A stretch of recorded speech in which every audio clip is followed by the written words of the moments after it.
Hi, welcome to China Currents. I'm Chris. Summer is here and the rain is pouring down.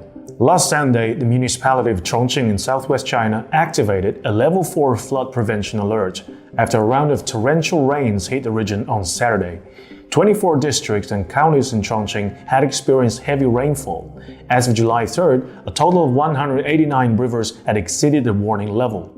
On July 4th, Wanzhou, Chongqing's largest district with a population of 1.8 million, issued a red alert and halted mass gatherings, classes, and businesses. Due to the continuous heavy rain, the railway department closed the line between Wanzhou Station and Qiyue Mountain Station for safety inspection. According to China Railway, staff soon discovered that part of the railway bridge had been damaged by flooding, causing it to partially collapse. Footage on social media showed a bridge in the middle of the bridge, with water gushing through and flooding areas downstream. Some nearby houses collapsed under the pressure. Scenes of rescue boats evacuating people in heavy rain were captured by netizens.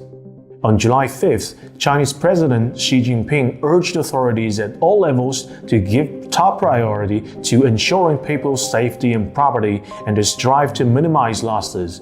Following his remark, the Changjiang Water Resources Commission announced plans to optimize flood control in reservoirs, including Three Gorges Dam, the Jinta River dams, and Danjiangkou Dam, to stop flooding and reduce flood control pressure downstream. Floods and heavy rain are common during summer days in China, the only difference being their severity. The last major flood happened in 2021 when the central province of Henan suffered from extremely heavy rainfall, resulted in 398 deaths. This year, the southern provinces such as Zhejiang and Shanghai have already suffered from heavy rains in mid-June. Since meteorologists have warned us that El Niño will occur this year, we will probably see more news about floods in the next 2 months.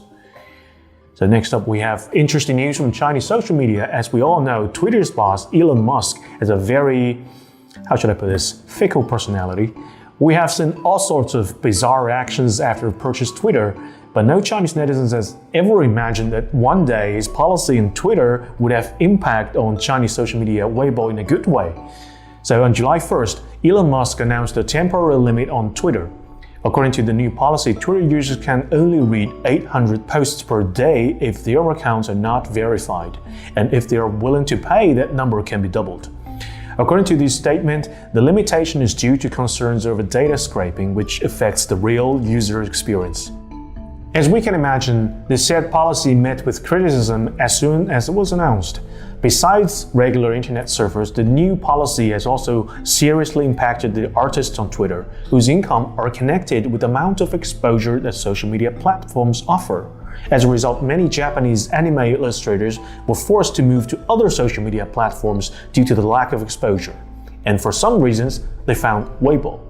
Starting in early July, netizens on Weibo found out a bunch of new accounts with IPs located in Japan, posting illustrations with Chinese captions that were clearly translated by AI.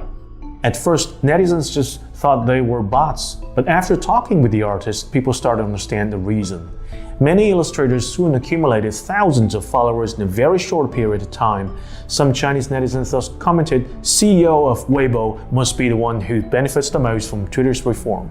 They also joked that Musk's effort was 10 times more effective than Weibo's top executives in terms of pushing Weibo to the international market. So next up, a piece of news about politics in arts. On July 3rd, Vietnam's cinema department announced that they were about to ban the Warner Brothers' upcoming Barbie film. The reason was because the scene featuring a map that showed the China's 9-dash line in the South China Sea, which the department considered as offensive and having violated its sovereignty. We have that scene for you. Here's a comparison of the 9-dash line on actual map. Well, I would say the one in Barbie, if it's really a map, it's really abstract. I'm not the only one. Many Chinese netizens on social media are also surprised that Vietnamese could recognize the 9-dash line on the twisted map in the film. They joke that no one had ever imagined that American movie companies are potential advocates of Chinese sovereignty. In recent years, Vietnam has made frequent moves contesting its claim in South China Sea. For instance, in 2019, DreamWorks' animation film Abominable was banned by Vietnamese authority after having been released for just 10 days. Last year, Sony Pictures' film Uncharted, starred by Tom Holland, was banned for 1 week before releasing. Local authority claimed that both films contained the illegal image of China's 9-dash line in South China Sea. Next up, on July 3rd, the Hong Kong police obtained court approval for arrest warrants of 8 individuals for allegedly violating the national security law in Hong Kong. The police department offered a reward of 1 million Hong Kong dollars for each of the wanted persons. The Hong Kong police said that the 8 men were wanted for colluding with foreign forces and inciting secession. Hong Kong's chief executive John Lee urged the 8 fugitives to turn themselves in, adding that the court may lighten the penalty if the defendants surrender voluntarily and give truthful confession and review the crimes of others. Later that day, the US, UK, and Australia, countries of which the 8 fugitives currently reside, condemned the Hong Kong authorities for offering bounties linked to pro-separatism activists based abroad. Chinese Foreign Ministry spokesperson Mao Ning addressed those claims at a daily news briefing, said that Hong Kong affairs are purely China's internal affairs. Relevant countries need to respect Chinese sovereignty and the rule of law in Hong Kong and stop providing a safe haven for fugitives.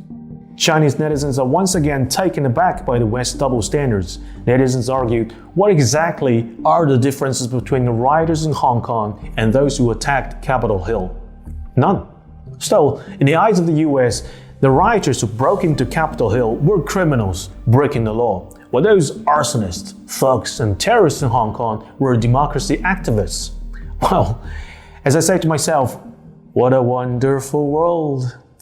Next up, Sam's Club has just opened a new flagship store in Shenzhen. As all new stores do, it launched a limited giant cup noodles to celebrate. The cup noodle has an exaggerated shape up to 45 cm and priced at 168 yuan. Once it was put up, the cup noodle met with popular demand. It was soon sold out, and its price on secondary market reached as high as 500 yuan, 3 times the original price. Unlike the enthusiastic buyers, many netizens on social media are not so pleased about the giant cup noodle. Some netizens criticized Sam's Club for deliberately prompting hunger marketing. Others were shocked that people would pay that much for a giant cup that's doomed to be disposed of in a few weeks. What are they going to do with the cup? Put it in the living room next to the TV? What an example of impulse buying. Interestingly, as Sam's Club expanded its business in mainland China, its parent company, Walmart, in contrast, is closing down. If we search on Google, we'll find that Walmart has been closing stores since 2021. They have already closed its first Chinese supermarket on the occasion of the 25th anniversary of the company's entering the market. The rise of high-end warehouse stores such as Sam's Club and Costco and the decline of Walmart and Carrefour reflects the shift in Chinese customer shopping habits. People are now more interested in high quality, not low price, a result of China's fast growth in the past decade. And next up, on July 4th, Iran gained permanent membership in the Shanghai Cooperation Organization at the 23rd summit of the organization. Indian Prime Minister Narendra Modi, who hosted the virtual summit, expressed its happiness and extended its best wishes to Tehran on accession to the SCO family. In response, Iranian President Ibrahim Raisi expressed his hope that Iran's admission will create a platform for achieving collective security, sustainable development, and unity among member countries, calling the SCO a symbol of this great family of civilizations that can establish new horizons of regional convergence and security-building cooperation. On social media, Chinese netizens are surprised that diplomatic strategy that had been planned for years has finally achieved some results, and celebrate for China-Russia-Iran Big Three moment. Considering Secretary of State Antony Blinken's recent comments on China, some Chinese netizens imitate his words and said, when it comes to US, we're going to do and say things that they don't like. Next up, a case about cats. On July 30th, a court in Shanghai held a hearing over a case of production and sale of counterfeit products. The defendant, who was sentenced for 15 years in prison and fined 40 million yuan. What he sold was a homemade feline drug. Started in 2019, who cooperated with the pharmaceutical company to add a compound called GS441524 to an existing veterinary drug.